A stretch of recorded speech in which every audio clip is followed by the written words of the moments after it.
அச்சாக்கியா இன்சூரன்ஸ்லியா நல்லது செய்தேன் இன்சூரன்ஸ் எடுத்தேன்.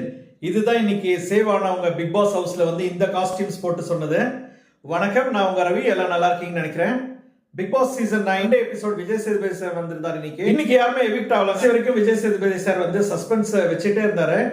ஃபைனலா அவர் போனதுக்கு அப்புறமா ஆதிரையை வந்து வைல்ட் கார்டு என்ட்ரில திரும்பவும் இறக்கிருக்காங்க. வந்து கரெக்ட்னு நினைக்கிறாங்க. ஏன்னா இப்பதான் எஃப்ஜேவும் வியானாவும் வந்து ரொம்ப க்ளோஸா ஒரு 2 வீக்ஸா வந்து பயங்கரமா அவங்களுடைய கம்பானியன்ஷிப்பை வந்து காமிச்சிட்டு இருக்காங்க. பயங்கரமான ஒரு போர் ஆயிட்டு இருக்கு. இவங்க 2 பேரே வந்து ரொம்ப எபிசோட்ல நிறைய நேரமா காட்டுற மாதிரி நான் ஃபீல் பண்றேன். இன்ஃபேக்ட் ஃப்ரைடே சாட்டர்டே எல்லாமே இவங்க 2 பேரை பத்தி தான் காமிச்சிட்டு இருந்தாங்க. பிக் பாஸ் ரெசிடென்சி ஸ்கூல் பள்ளிக்கூடம் எபிசோட்ல கூட பாத்தீங்கன்னா வியானாவே காமிச்சு போர் அடிச்சாங்க. அந்த வியானா போய் ஒளிஞ்சு இருக்கும் போது எஃப்ஜே போய் அவங்கள கூட்டிட்டு வரேன்னு சொல்லிட்டு இவங்க 2 பேரும் செப்பரேட்டா ஆடிட்டு இருந்தது சரியான போருங்க. எஃப்ஜே கிட்ட இதெல்லாம் கேட்கறதுக்கு தான் ஆதிரா அனுப்பியிருக்காங்க அப்படின்னு நான் நினைக்கிறேன். இதுக்கு நடுவில் பாத்தீங்கன்னா விஜய் சேதுபதி இந்த வாரத்துல வந்து நீங்க இது வரைக்கும் யாரு கூட இருந்த ரிலேஷன்ஷிப்பை பிரேக் பண்ணணும், யார் கூட வந்து ஃபார்வர்டா மூவ் பண்ணணும் அப்படின்னு சொல்லி கேட்டுட்டோம்னு கடிதம் செய்தாங்க. அதுல வந்து வந்ததை வந்து பேச வச்சார் பாருங்க. பார்வதி வந்து சூப்பரான டைலாக் டெலிவரி பண்ணாங்க அந்த லெட்டர் படிச்சுட்டு.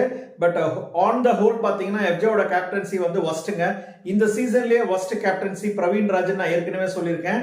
அடுத்தது பாத்தீங்கன்னா எஃப்ஜேவோட கேப்டன்சி வந்து அந்த அளவுக்கு எடுபடல.